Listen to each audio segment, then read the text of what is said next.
Hey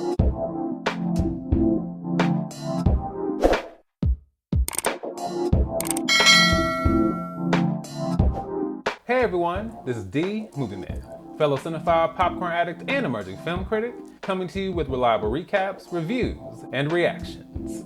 And today, I'm coming to you all with a review for No Hard Feelings, directed by Stupnitsky, also co-written by John Phillips, and starring Jennifer Lawrence, Andrew Barth Feldman, Laura Benanti, and Matthew Broderick. Story-wise, the film is centered around Maddie, a young woman who must resort to desperate measures to avoid losing her family home.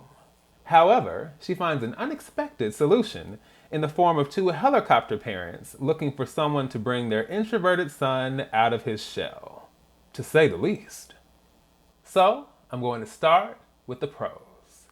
I am very happy to say that this film absolutely lived up to my expectations.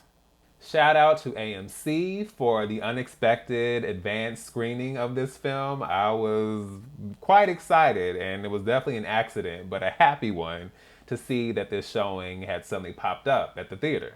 Now, as I mentioned previously, this film is co-written and directed by Stupnitsky. He is a director, producer, and writer who got his start writing 15 episodes of the beloved series The Office. Then, as far as writing for feature films, he wrote the films Year One and Bad Teacher while making his directorial debut with Good Boys in 2019. And of course, he wrote that film while also co-writing his follow-up, No Hard Feelings, with John Phillips, who prior to this wrote the film Dirty Grandpa in 2016.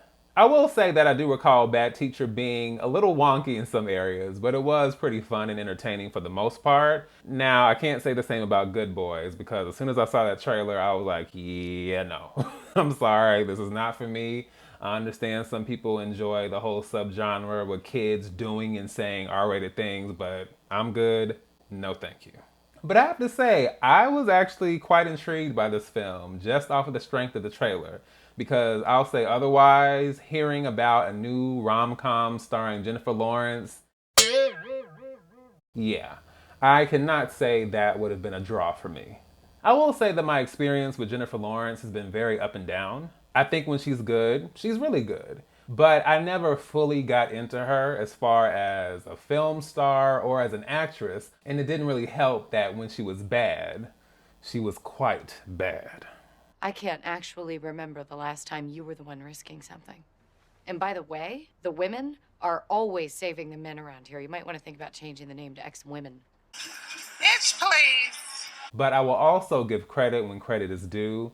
And I have to say, I was quite impressed by how wonderful her performance was in this film.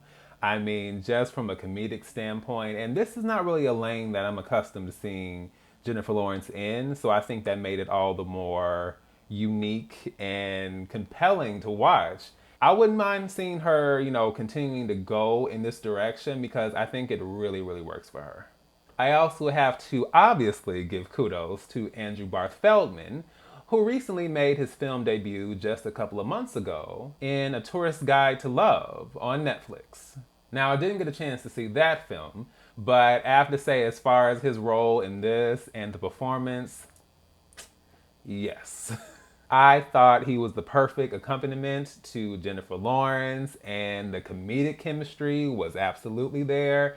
And we already know that comedy can be subjective, it can go one way or it can go the other way. But when you have two actors that are both bringing something comedically and it works together just right, that is the best. So the fact that they were so in tune with each other and these characters worked as awkward and weird and uncomfortable as they were in a lot of these settings, it really, really came together so, so well. And I'll be honest and say that I was kind of iffy as far as the concept and just having a little bit of a side eye. It's just kind of like, okay, optics, what's going on here?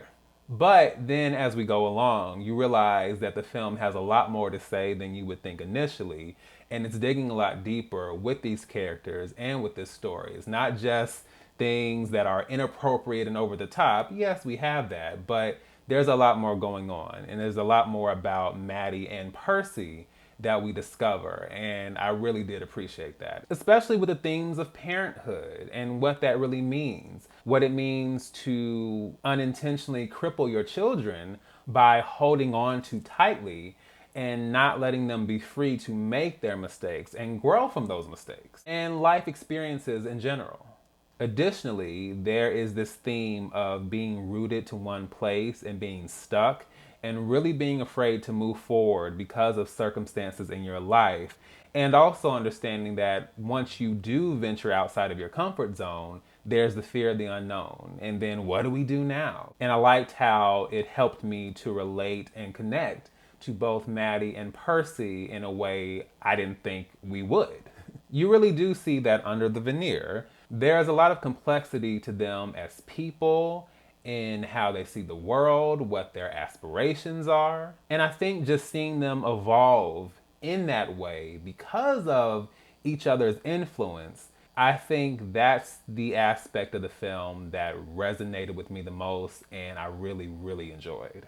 All right, now I'm gonna jump over to the cons. I think this film was a good time for the most part, but there were just a few flaws I have to mention. Now, as I mentioned before, I liked how the film struck a good balance between the rom-com side of things and the R-rated side of things. But I will say, if you're looking for something that, just goes a little bit further and, packs a punch as far as the R-rated element, then you may be disappointed, because I don't think that this film really goes all the way there in that sense of the word. Now, with that being said, I thought there was a particular sequence on the beach that just felt kind of odd. It's obviously a big part of the R rating, and it's clearly being done for shock value. That's the whole point. But it just felt more weird than funny. Almost weird in a funny way, but more so weird.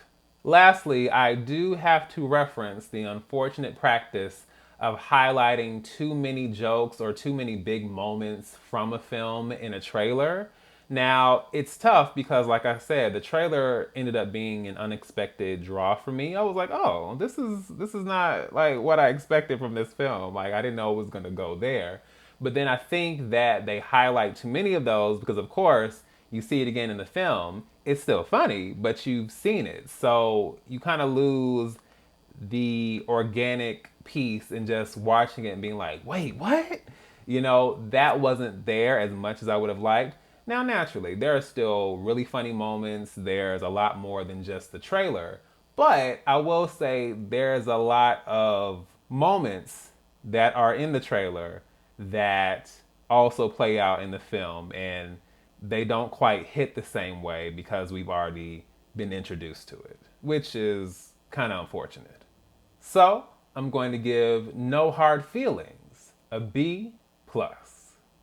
Listen, I am always down to have a good time, to laugh, to enjoy, and just take in, some good comedy. And this film definitely delivered on that. I also think that because this particular genre is not nearly as widespread as it used to be, it's nice to see that this is something that can still work in the here and now, and it can be invested in, and you can still have a big impact from this type of film, even though we don't see a lot of that. So I hope people will look at this film and say, hey, maybe there's life left in the old dog yet. Maybe this is still worth investing in, and maybe this is something that can be enjoyed by any and all audiences. Oh, well, except maybe kids. But then again, that doesn't seem to stop some of you. I can't even get an erection. What's an erection? No Hard Feelings will be released in theaters June 23rd. You guys are free to check it out. Leave your thoughts below and let me know what you think. So, once again, this is D, Movieman, signing off, and I'll see you at the movies.